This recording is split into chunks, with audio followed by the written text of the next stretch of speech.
ಮೊದಲ ಪುತ್ರನು ಈತನ ಹೆಸರು ಶ್ರೀರಾಮಚಂದ್ರನು, ಈತನ ಹೆಸರು ಲಕ್ಷ್ಮಣನು. ಅಹೋ ಮಂತ್ರಿ, ಇವರಿರುವರು ಪಿತೃವಾಕ್ಯ ಪರಿಫಲನಾರ್ಥವಾಗಿ ಅರಣ್ಯವಾಸವನ್ನು ಕೈಗೊಂಡಿರುವ ಸಮಯದ ಈ ಮಹಾತ್ಮದ ಮಡದಿಗಳನ್ನು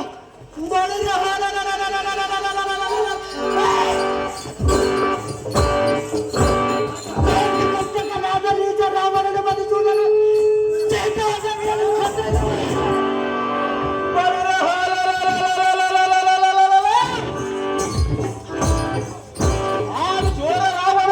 ಕೆಲಸ ಮಾಡಿದೆ ನಾನು ಮಂತ್ರಿ.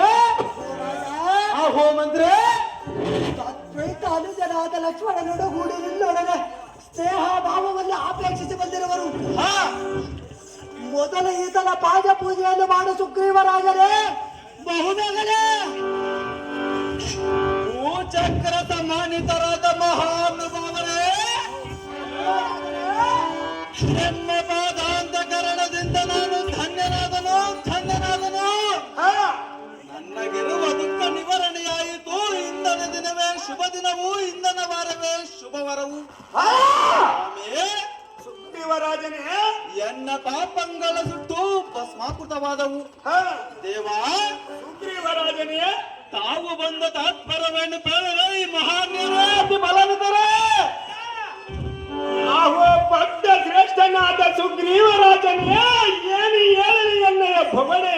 ಅದೇನು ಶ್ರೀರಾಮಚಂದ್ರ? ಪಿತೃವಾಕ್ಯ ಪರಿಫಲನಾತ್ಮಕವಾಗಿ ಅರಣ್ಯದಲ್ಲಿರುವ ಸಮಯದ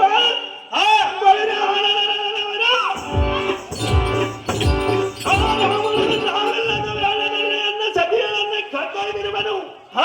ಆ ಸಂಗತಿಯನ್ನು ಜಟಾಯುವನ ಮುಖದಿಂದ ತಿಳಿದು ಬಂದಿರುವವ. ಇದಕ್ಕೆ ನಿನ್ನ ಮನದಾತ್ಮರವೇನು ಸುಗ್ರೀವರಾಜನೇ? ತಿಳಿಬೇಡ ಬೇಗನೆ.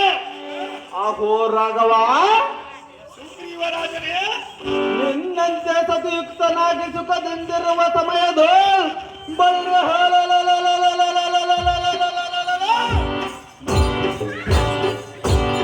ಎನ್ನ ಅಗ್ರಜನಾದ ವಾಲಿಯು ಏನೋ ಮೂಲಕದಿಂದ ಎನ್ನ ಮಡದಿಯನ್ನು ವಶ ಮಾಡಿಕೊಂಡು ಮೋಸದಿಂದ ನಾನು ನನ್ನ ಸತಿಯು ನಿರ್ಧರಿಸುವ ಸಮಯದಲ್ಲಿ ಮೆಲ್ಲಗೆ ಅಪರಾತ್ರಿಯಲ್ಲಿ ತೆಗೆದುಕೊಂಡು ಹೋಗಿರುವನು. ಸ್ವಾಮಿ, ಸುಗ್ರೀವರಾಜನೇ, ಈಗ ರಾಜ್ಯವನ್ನ ಆಳಿಕೊಂಡಿರುವನು. ಈ ಚಿಂತೆಯಿಂದ ಪರ್ವತವನ್ನೇರಿ ವ್ಯಸನದಿಂದಿರುವನು. ಶ್ರೀರಾಮಚಂದ್ರ, ಸುಗ್ರೀವರಾಜನೇ, ವಾಲಿಯಮ್ಮ ಕೊಂದು ನನ್ನ ಸತಿಯನ್ನ ವಶ ಮಾಡಬೇಕು.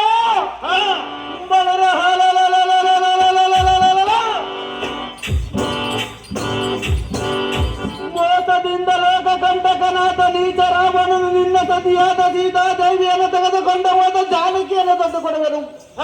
ಇದೇ ನಿನ್ನಗೂ ಪ್ರಮಾಣವು ಶ್ರೀರಾಮಚಂದ್ರ ಲೋಕಧುವಾಸಾಂದ್ರ.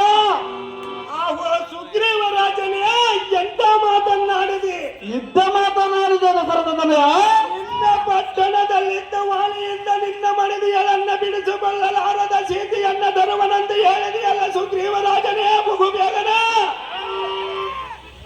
ಅಹೋ ಶ್ರೀರಾಮಚಂದ್ರ, ಸುಗ್ರೀವರಾಜನೇ, ಎನ್ನ ಆಪ್ತ ಮಂತ್ರಿಯಾದ ಧೀರಹಂಜನೆಯನ್ನು ಯುದ್ಧದಲ್ಲಿ ಪೂರ ಸಮರ್ಥನ. ಆದ ಕಾರಣ ನಿನ್ನ ಮಡದಿಯಾದ ಸೀತೆಯನ್ನು ಶೀಘ್ರದಿಂದ ತಂದೊಪ್ಪಿಸುವನು. ಅದಕ್ಕಾಗಿ ವಾಗ್ದಾನ ಕೊಟ್ಟಿರುವಂತೆ ದೇವಾ ದಿವ್ಯ ಪ್ರಭಾವ. ಮಿತ್ರನೇ, ಶ್ರೀರಾಮಚಂದ್ರ, ನಿನ್ನ ಮಡದಿಯನ್ನ ಅಪರಿಸಿದ ವಾಳೆಯನ್ನು ಈಗಲೇ ಸಂಹರಿಸುವನ. ಈ ವೃಕ್ಷದ ಮರಿಯಲ್ಲ ನಿಲ್ಲವನು ತರುವ. ಅದಕ್ಕೆ ನೀವಿರುವರು ಯುದ್ಧಕ್ಕೆ ಸಿದ್ಧವಾಗಿ ಯುದ್ಧವನ್ನು ಮಾಡು ಮಿತ್ರ. ಕೋಮಲ ಗಾತ್ರ, ನಿನ್ನ ಇಷ್ಟದಂತಾಗಲ್ಲ ಶ್ರೀರಾಮಚಂದ್ರ ಸದ್ವಾಸಂದ್ರ.